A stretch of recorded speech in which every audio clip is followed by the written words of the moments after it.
So, I am well aware that the third anniversary of Evergreen Heroes is coming up very soon as of the time recording this. I don't exactly know what to do other than review some dumb comic I made when I was 12.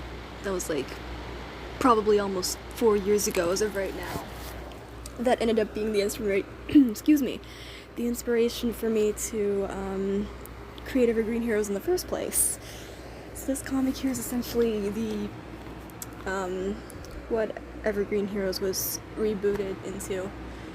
That makes sense. I'm not used to recording my voice, and it's kind of hard to record in a house with a bunch of people, so you know. I mean, without being disturbed, but whatever. So we're gonna look at this comic, we're gonna review it, we're gonna make fun of it, because this is really, really stupid, and that's essentially all for the introduction, so let's get into it. So this is the first lovely installment of what I called Poke Comics. What a creative name, great job, me. And I remember the first chapter being called, once again, creativity at its finest. The story of Lucas, Coco, and Pika. We'll get into all the characters in a little bit. Speaking of characters, there are quite a few self-inserts that I'm not going to touch upon, except for one character in particular who plays an important part in the story, because we don't need to deal with some stupid self-inserts. I'm gonna spare the embarrassment of me and some people I knew. So, without further ado, let's just jump into the first chapter. Oh boy! Our wonderful story begins with a shot at the Pokemon daycare where it says, "We'll look after your Pokemon," as if that wasn't obvious for people who play the games. But anyway, we can see this person here just tidying up the daycare, I guess, when some mysterious figure walks in and she's all like, "Oh, hi! Hey, you want to drop off your Pokemon? We'll take care of them." And then a Pokeball is thrown into her hand, and oh, look at that, it's a Lopunny. Fantastic. And the mysterious figure's like, "Keep it." And the person working at the daycare's like, "What? But why?" And the mysterious figure takes a moment to just walk back to the door and dramatically declare she's too useless, and slam, and we get a shot at the horrified expression of the Pokemon who was just abandoned. Oh no, whatever could possibly happen now? Essentially, the Lopunny just calls out for the human who just abandoned her, escapes from the Pokeball and leaves, while the human working at the daycare calls out in protest like, "Wait, no, come back, you can live with us." But it's no use, she's gone. And then the person and her Eevee are just like, "Wow, I can't believe that just happened. Oh, woe is us, that poor Lopunny." And then, meanwhile, we have two Pokemon setting up for a party, I guess, in the middle of the forest. I don't know why. It doesn't make sense. You're gonna see that throughout the series. There's a lot of stuff that doesn't make sense. So, you know, just get used to it. So, the Lucario's name is Lucas, and Pikachu's name is Pika. Just heads up. And Pika's essentially going on about like, "Hey, I made a cake for the party," and Lucas is like, "But no, dude, it's gonna go bad. The party's in like a week or whatever." And then Pika's like, "Oh, stop it, you! I know what I'm doing." Blah blah blah blah blah. Then Lucas is just done with everything, and then, oh no, there's rustling in the bushes, and he's like, "Okay, who's?" And he sees the Lopunny, and sparkles and hearts, and oh my god, I think I'm in love. And then she runs away, and then Luke's just like, "Wow, she's so pretty." and Pika's just blabbering on about yada yada, I might as well get baking it out of the way, and then he's like, are you even listening to me? No, clearly not. He's head over heels for someone he just met. That's not love, that's attraction. We're moving on. So of course Lucas is like, yep, totally, I was totally listening, and poor Pika's just like, yeah, he's lying. Pika deserves better, and we're gonna go over that, poor guy. So anyway, he's like, okay, enough small talk. Let's go over some important stuff. And it's all ominous, and it kind of sounds like something bad's gonna happen. But then it's just like, oh, you're gonna ask the dance. There's a dance too. That's fantastic, wonderful, wonderful. I was so good at writing romance. Oh boy. Anyway, this is like, oh wow, yeah, totally forgot about that. And of course, immediately, while Pika's going on about his crush, once again, he doesn't even pay attention. He just starts gushing over the Lopunny he literally just met, and he's like, I can see it now, and there's just this full-on dangerous sequence just goes on about him meeting up with the Lopunny and them dancing. And he's like, so, I never really got your name, what is it? And she says, I don't know. I mean, good on 12-year-old me for being self-aware, I guess, and making a little joke. It's like the only funny thing out of this entire comic. But anyway, she's like, I don't know, but I'm really in love with you. Oh my god. It's like, what? That's such a coincidence. I love you too. And then she's like, kiss me. And it's like, oh, they're about to kiss. But then Pika just shocks him and snaps him out of his daydream and is like, will you get your head out of the clouds and listen to me? Poor Pika, man. He deserves someone who will listen to him. But anyway, literally a few moments later, Lucas starts running off and is like, okay, it's decided, we're going to find the girl of my dreams. And Pika's just trying to catch up. He's like, what are you talking about? Do you have any idea where we're going? No. Don't leave me behind. Oh, poor Pika. He's definitely one of my favorites. Oh. So then it cuts to the Lopunny staring down at some rabbit hole, I guess, and she's being all, oh, so sad, what was me, like, I never thought I'd have to come back here again, but after what just happened, this hole is the only home I have left. We're gonna see a lot of monologuing about how, oh, nobody cares about me, I'm gonna be alone forever, that whole,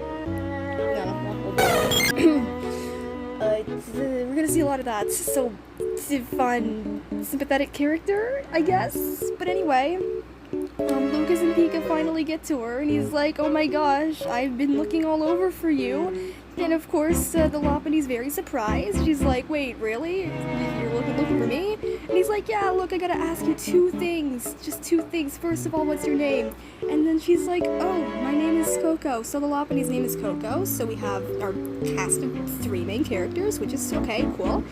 Then of course he's like, oh wow, what a wonderful name. And Pika's getting a little suspicious now. He's like, gee, this is odd, I wonder what's going on.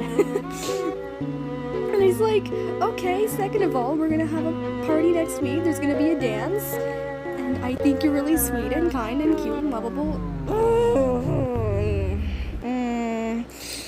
Like, it's portrayed, okay, let me go off on a little rant here real quick. So it's portrayed, so he's trying to ask Lopunny out, right? Like, the girl he literally just met, and saying all this stupid cheesy shit.